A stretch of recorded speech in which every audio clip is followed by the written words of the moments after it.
দৌড়াতাম, আর এই বিরোধকে থামাতে পারতাম, বাংলাদেশ আজকে যেখানে আছে তার কমপক্ষে 50 গুণ সামনে থাকতো। চিল্লায় বলেন ঠিক কিনা?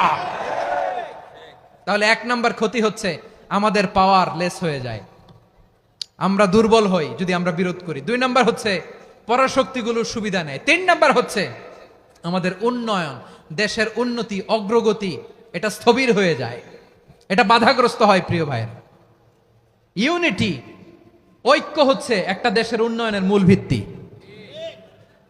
2 জন কইছে ঠিক। এদিকে এখন কয়েকজন কইছে ঠিক।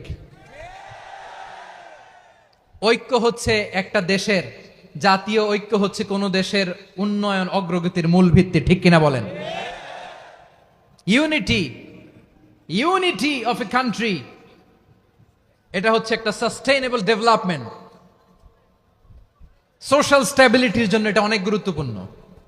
এজন্য বিরোধের কোনো স্থান আমরা দিব না, আমরা ঐক্যবদ্ধ থাকবো ইনশাআল্লাহ বলেন। আর কখনো কাউরে কাফের বলে গালি দিবেন? তুই জাহান্নামী বলবেন? ঝগড়া লাগলে লাগাই দিবেন? তাহলে কি করবেন? মিলায় দিবা। আওয়াজ করে বলেন কি করব?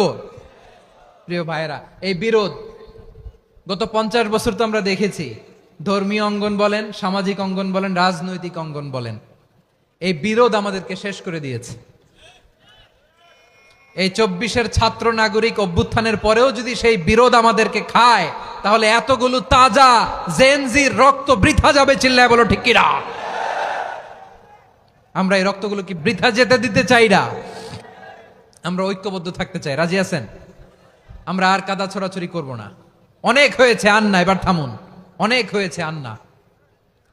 প্রথমেই আমি এদেশের সম্মানিত আলেম সমাজকে বিনয়ের সাথে অনুরোধ করব, আসুন আমরা ঐক্যবদ্ধ হই। আজকের এই পেকুয়ার ঐতিহাসিক তাফসিরুল কোরআনের প্রোগ্রাম থেকে আমি সম্মানিত আমার মাথার তাজ ওলামাদেরকে জাতীয় ঐক্যের আহ্বান জানাই। পেকুয়ার এই ঐতিহাসিক তাফসিরুল কোরআনের প্রোগ্রাম থেকে আমি আমার সম্মানিত রাজনৈতিক ব্যক্তিবর্গদেরকে জাতীয় ঐক্যের আহ্বান জানাই। অনেক হয়েছে আন্না। আধিপত্যবাদকে রুখে দিতে হলে, বাংলাদেশের বিরুদ্ধে যে কোনো ধরনের ষড়যন্ত্রকে রুখে দিতে হলে জাতীয় ঐক্যের কোনো বিকল্প নাই। চিল্লায় বলো ঠিক কিনা? আমার প্রিয় ভাইয়েরা, আমার ভাইয়েরা, আর কাদা ছড়াছড়ি করব না ইনশাআল্লাহ বলেন। আল্লাহুম্মা ফারশাদ। আল্লাহ তুমি সাক্ষী থাকো, আল্লাহ তুমি তৌফিক দাও। আওয়াজ করে পড়েন আমিন। আর একে অন্যকে কাফির বলে গালি দিব না। ঠিক কিনা বলেন? রাজি আছেন?